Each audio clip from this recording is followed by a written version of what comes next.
Alexander III of Macedon, better known as Alexander the Great, didn't get his nickname for no reason. He conquered the known world by an age most people are just getting out of entry-level positions at work. Even thousands of years after his death, Alexander is still fascinating to us. And it's no wonder when you get into just how incredible his life truly was.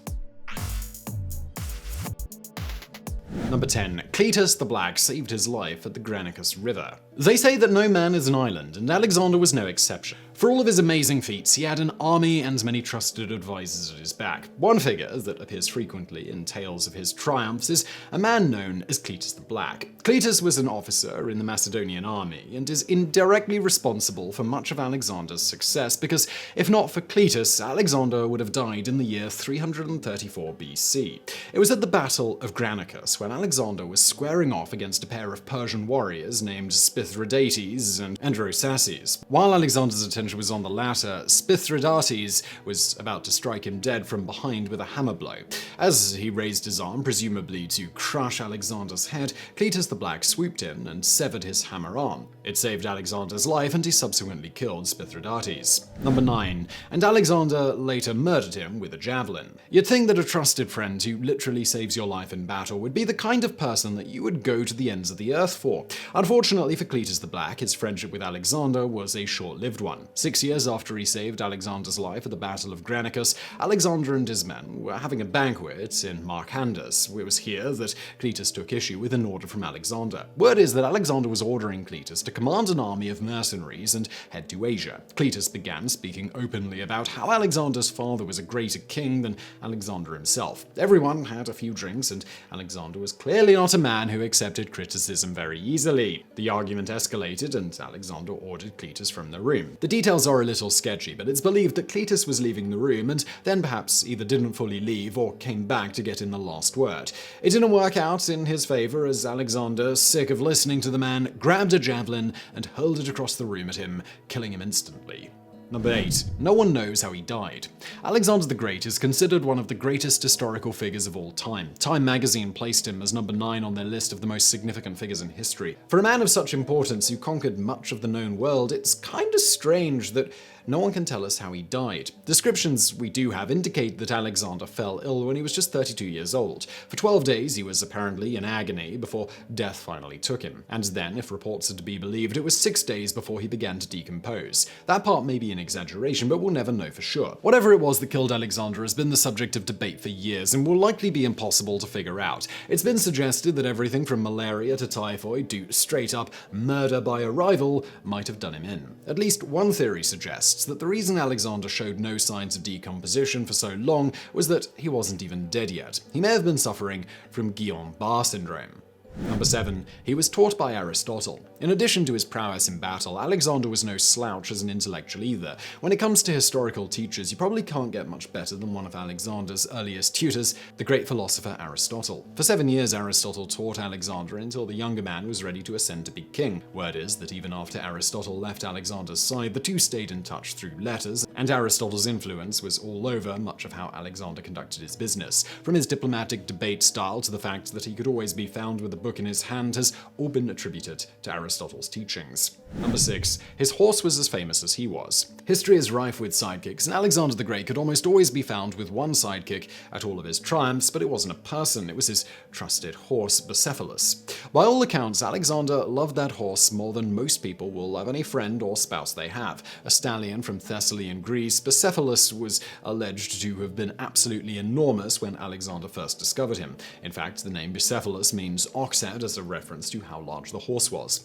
When he was 12, Alexander saw the horse and wanted it immediately. His father didn't want to pay the outrageous sum being asked by the breeder because the horse seemed wild and it was thought to be untamable. Alexander wagered with his father that he would pay for the horse himself if he could not tame it, but if he could, then his father would have to pay for it. Obviously, Alexander won the bet and the horse became a stallion until the year 326 BC when he fell in battle at the age of 30. Number 5. He smelled great. For a man who was reputed to be a masterful tactician, an unprecedented partier, an intellectual, and an equal opportunity lover, of all the curious things written about Alexander the Great, few are as unusual as the stories of his hygiene. You can see in modern times that there are sycophantic writers who will heap flowery praise upon celebrities and politicians in an effort to curry favor, and it's entirely possible that this was just a curious form of those habits from the 3rd century BC. Whatever the case, however, people would write that Alexander the Great just smelled wonderful. Plutarch wrote of Alexander that a very pleasant odor exhaled from his skin and that there was a fragrance about his mouth and all his flesh. In the 16th century, Michel de Montaigne wrote that Alexander had a suave odor, whatever that means. Both of those accounts were written years after Alexander's death, and there aren't any contemporaneous accounts of Alexander's delightful smells. It could just be part of the legend that grew after the fact, but it still dates back at least as far as Plutarch, which gives it a couple of thousand years of history. Number 4. He held a drinking competition and everyone died. History has been full of epic drinkers and also epic mistakes that were caused by epic drinkers. Alexander the Great was known for over-imbibing in alcohol on more than one occasion, but perhaps his worst drinking mistake was one that ended in widespread death. In Macedonia, they did not drink their wine the same way they did in Greece. While Greeks diluted their wine with water because it was considered the cultured thing to do, Macedonians just pulled back on the wineskin and drank it undiluted. In the year 324, Alexander learned that one of his advisors, by the name of Calenus, was ill and expected to soon die. In his honor, Alexander decided to hold a great party complete with a drinking contest, so 41 men entered the competition, and the prize was to be 1 talent of gold, which in modern terms is about £57, or the equivalent of $1.4 million.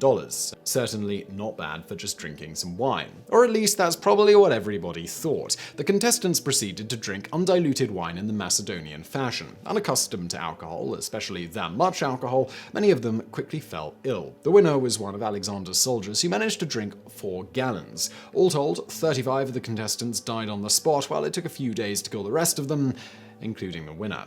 Number 3. He was famous for thinking outside the box. One of the most famous tales of Alexander the Great is his overcoming the Gordian knot. The Gordian knot is a term that still exists today to describe a puzzle that is so complex it's impossible to untangle.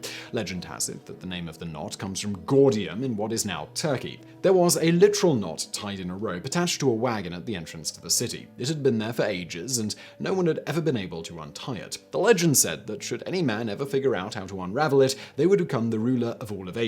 Consider it a slightly less popular version of the sword in the stone. Upon arriving in Gordium, Alexander saw the knot and gave it a try. No magical powers intervened to allow him to untie this knot, which had been pulled so tight that no one could hope to undo it. Alexander failed, like everyone else had. Perhaps demonstrating how it was that he became so successful at all of his campaigns, he didn't let one unsuccessful attempt stop him. Instead, he pulled out a sword and cut the knot in two, solving the problem and showing that there's more than one way to reach your goals. Number 2. He was preserved in honey.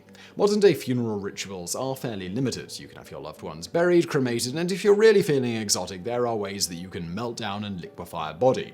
Things were a little different back in the day, though. For instance, Alexander the Great ended up being preserved in honey. Though he was interred in a sarcophagus, it was filled with honey as a method of preserving his body after death. Honey has antibacterial properties of a high acid content, which is believed to make it an acceptable medium for preservation and mummification. Obviously, there wasn't a lot of research behind that, but it was not an uncommon belief at the time. Interestingly enough, bodies that have been subjected to this practice in the past have been discovered by archaeologists, and while the honey is missing, there's also a lot of pollen and bee legs stuck to them. Number 1. He founded around 20 cities.